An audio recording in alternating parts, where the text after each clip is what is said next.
মোক পডকাষ্টৰ কাৰণে মাতিছিলে মেইনলি কথা সম্পৰ্কে মই কি ভাবো মই এনালাইচিছ কি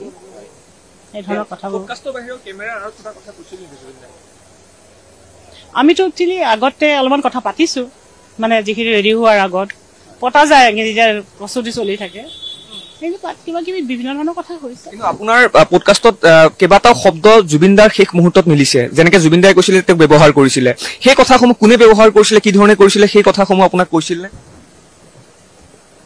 মই না সেইখিনিয়ে যিখিনি মই একদম আনকাট দিছোতো একো নাই যিখিনি কৈছে সেইখিনিয়ে আছে সেইখিনি হয় আপুনি যাবৰ সময়ত গাটো চুইছো আপুনি মানে সি মোক আকুৱালি খেল ধৰিছিলে তাৰ গাটো কপি আছিল খুব আৰু অলপমান গাটো গৰম গৰম হৈ আছিল মই ভাবিছো তাৰ গাটো ভাল নহয় এইখিনিয়ে মই মানে আৰু মই নাজানো ছিংগাপুৰ যাব বুলি কোৱা নাই আৰু আমি ইমানটো খবৰ নাৰাখো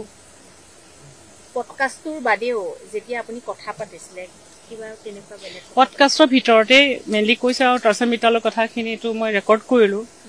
তাৰপিছতো আৰু সকলো কথাটো মনত নাই কিন্তু ভাবিলে হয়তো ওলাব কাৰণ আমি অলপ সময় কথা পাতিছিলো আৰম্ভ হোৱাৰ আগত পিছত কিন্তু নাই পতা আৰু আপুনি পডকাষ্টটো লোৱাৰ পিছত হয়তো নিজৰে অনুভৱ হৈছিল জুবিন গাৰ্গৰ শুৱে বাৱে বহুত থকাৰ পিছতো তেওঁ অকলশৰীয়া সেইখিনি সময়ত কিন্তু মই আচলতে ইমান নাই ভবা কাৰণ জুবিনৰ লগতে আমি ব্যস্ত হৈ আছিলো এই খাবলৈ তাৰপিছত সি নৰ্মেল হৈ গ'ল নহয় ভালকে হাঁহি ধেমালি কৰি কথা পাতিলে তললৈ গ'ল কিবা এটা খালে তাৰপিছত তললৈ নামি আহিলে চবে বেৰি ধৰিলে ফটো চটো উঠিলে তেতিয়া সি মোক ধৰিছিল মোক কিছুমান হাঁহি ধেমালি কৰিয়ে কথা পাতিছিলে গোটেই বিষয়টো আপুনি জুবিনদাৰ যিহেতু অতি ঘনিষ্ঠ আছিলে আপোনাৰ দৃষ্টিত গোটেই বিষয়টো কি হ'ব পাৰে বুলি আছিলো বুলিতো মই ক'ব নোৱাৰো মই পডকাষ্টহে লৈছিলো গতিকে পডকাষ্টত যিখিনি মই দেখিছো সেই বিষয়ে মোৰ নিজৰ যিটো এনালাইচিছ সেইখিনি বস্তু মই আমি জুবিন গাৰ্গ এটা স্পেচিয়েল ইছ্যু উলিয়াইছো পৰহি ওলাব তাত মই এটা দীঘলীয়া লেখা লিখিছো তাৰ পৰাই আপোনালোকে পাই যাব ব্যৱহাৰ কৰা যিখিনি মানুহ ব্যৱহাৰ কৰা মানুহখিনি আচলতে যোনখিনি কেতিয়া এৰেষ্ট কৰিলে সেইখিনিয়ে নে আৰু কোনোবা মইতো চিনি নাপাওঁ নহয় মই নাজানো তেওঁলোকৰ কাৰণ মোৰতো লিংক নাই এই কথাবোৰৰ লগত জুবিনৰ লগতো মই তেনেকে টাচত নাথাকো কেতিয়াবা ৰাজেন মিত্ৰালকো মতা দৰকাৰ আছিল নেকি আপুনি অনুভৱ কৰে কাশীৰ মিত্ৰাৰ নামটো মই সিদিনা প্ৰথম শুনিছো যেতিয়া কৈছে মই নামে শুনা নাছিলো সেইটো মইতো কেনেকে ক'ব পাৰিম সেইটো তেওঁলোকে তদন্তকাৰীসকলে জানিব কাক মাতিব লাগে এছঅপিৰ ওপৰত আপুনি সামাজিক মাধ্যমত দেখিছিলে কি ক'ব বিচাৰিব এই ক্ষেত্ৰত চাওক মই তাত লিখিছোৱে মই এজন ৰেছপনচিবল মাতৃ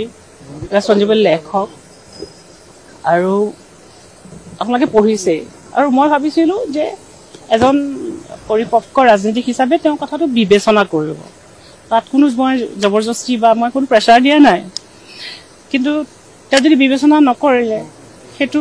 মই কি কৰিব পাৰোঁ তাত তেওঁ যদি ভাবিছে যে এইটো মই ভুলকে কৈছো তেওঁ বিবেচনাৰ কথা সেইটো মোৰ ইয়াত ক'বলগীয়া নাই কিন্তু মই তেনেকৈ ভাবোঁ যে এইখিনি সময় আৱেগিক মুহূৰ্তখিনি আমি অকণমান সাৱধানে মানসিক দৃষ্টিৰে লক্ষ্য কৰি মনস্তাত্ত্বিক দৃষ্টিকোণৰ পৰা চাই অকণমান মই যেনেকৈ লিখিছো সেইখিনিয়ে মই আৰু লিখিছো যে তেওঁ এজন বিবেচক পৰিপক্ক ৰাজনীতিক যদি পৰিপক্ক ৰাজনীতিকে অকল মই ভাবিছো তেওঁ বিবেচনাৰে কথাটো চাব তেওঁ বিবেচনাৰে যিটো কৈছে সেইটোৱে তেওঁৰ সিদ্ধান্ত মই সেই তাত মোৰ একো ক'বলগীয়া নাই জুবিনদাক আচলতে ছিংগাপুৰলৈ যোৱাতে ক'ৰবাত বাধা দিব লাগিছিল নেকি সেইটো এটা ক'ৰবাত কাৰোবাৰ দায়িত্ব আছিল নেকি মোৰ সেইদিনা তেতিয়া মইতো গম পালোহেঁতেন যে জুবিনৰ গা বেয়া তেতিয়া হয়তো মইতো নাজানো ছিংগাপুৰ যাব বুলি মই প্ৰসংগই ওলোৱা নাই আৰু মই ইমান খবৰ নাৰাখো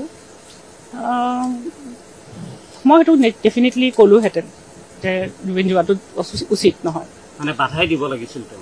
তেওঁ আচলতে যাব দিব নালাগিছিল বুলিয়ে মই ভাবোঁ কাৰণ মই যিখিনি সময় পাইছোঁ তাক মই টাচ কৰোঁতে তাকতো মোৰ বহুত সুস্থ যেন লগা নাছিল আজি বাইদেউ মূলতঃ পডকাষ্টৰ ওপৰত পডকাষ্টৰ বিষয়ে মোৰ মেইনলি মই কি ভাবোঁ বা মোৰ এনালাইচিছ কি সেইখিনিয়ে কথা আছে